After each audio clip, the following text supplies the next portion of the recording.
Laughter and good humor are the canaries in the mine of commerce. When the laughter dies, it's an early warning that life is ebbing from the enterprise. Can you hear that canary singing loudly and clearly down the halls of your workplace? If not, be that canary, my friend. Be the canary. Welcome to the BetterCulture podcast, where we make the clear connection between better culture and better business. This podcast is for leaders who want to build stronger teams, drive thriving companies, and enjoy your leadership role along the way. Now here's your host, Brett Hoogeveen, a leadership and culture aficionado, keynote speaker, and co-founder of BetterCulture. What's the opposite of play? Think about it. Pause the recording if you need to. Did you say work? If you did, shame on you. You've been brainwashed by 400 years of the Puritan work ethic. Let's clear this up right now. Work is not the opposite of play. The opposite of play is probably boredom or toil, but work can be engaging, energizing, even joyful. Welcome to this week's BetterCulture Leadership FastBlast, your quick jolt of leadership insight to help you build better teams and better businesses. I'm your host, Brett Hoogeveen, and today we're diving into one of my favorite leadership truths, that work should be fun. Let's say it again. Work should be fun. Let's take a step back. Hundreds of years ago, people literally had to toil from sunup to sundown, not for fulfillment, but just to grow enough food to survive the winter. Then, in most early American cultures, you layer in strict religious teachings that promised pleasure and reward, but only in the afterlife. And it's no wonder that perceptions developed over time that somehow work and fun were not just separate, they're seen as incompatible. Now, fast forward to today. That old Puritan work ethic still lingers like a bad smell in many modern day organizations. Many people still believe that if you're laughing, smiling, or enjoying yourself at work, well, you just must not be working hard enough. That's ridiculous. We need to kill that mindset. Because here's the truth. Work and fun are not enemies. In fact, fun is a strategic advantage. Companies with highly engaged employees are 21% more profitable, according to Gallup's global research. And one of the clearest drivers of engagement? Daily experiences of joy, connection, and you guessed it, fun. Another study from University of Warwick found that happy employees are 12% more productive on average. Unhappy employees, 10% less productive. That's a 22% swing on performance just based on how people feel at work.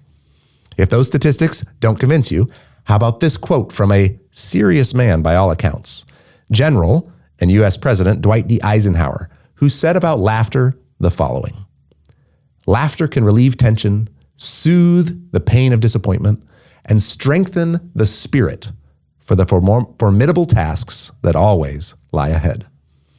And yet, fun at work rarely gets serious attention.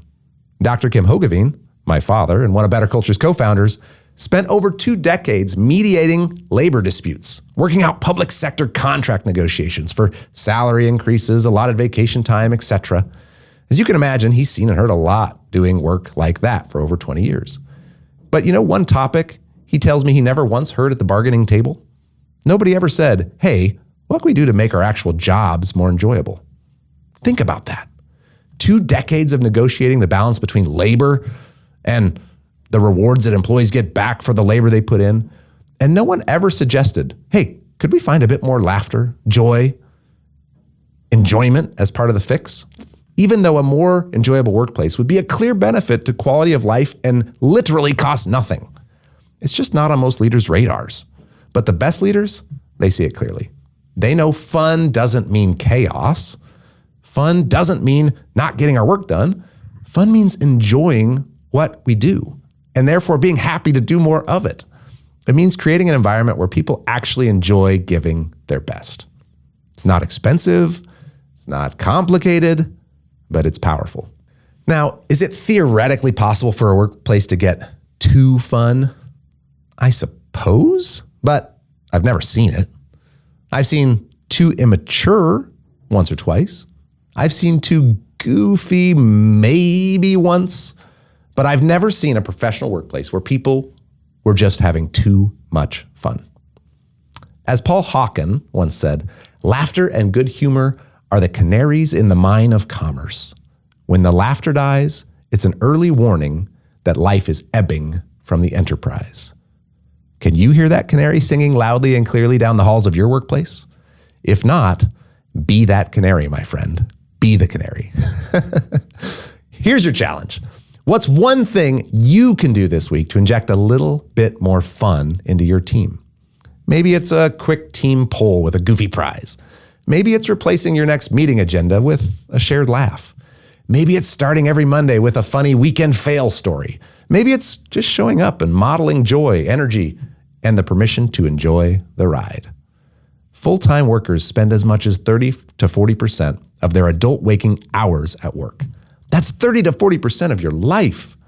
Isn't it worth considering what we can do to help one another enjoy every precious minute? Culture isn't team outings and foosball tables. It's not perks or benefits.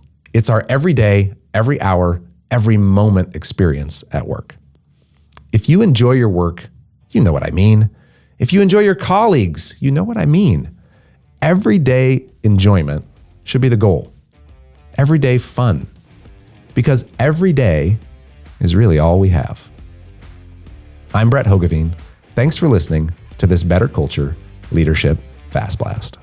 Want to take the next step to building a stronger culture? We're offering a free 15-minute BetterCulture strategy call directly with me. We'll take the time to help you identify real opportunities to make your workplace better. No sales pitch, just real advice to help you lead better.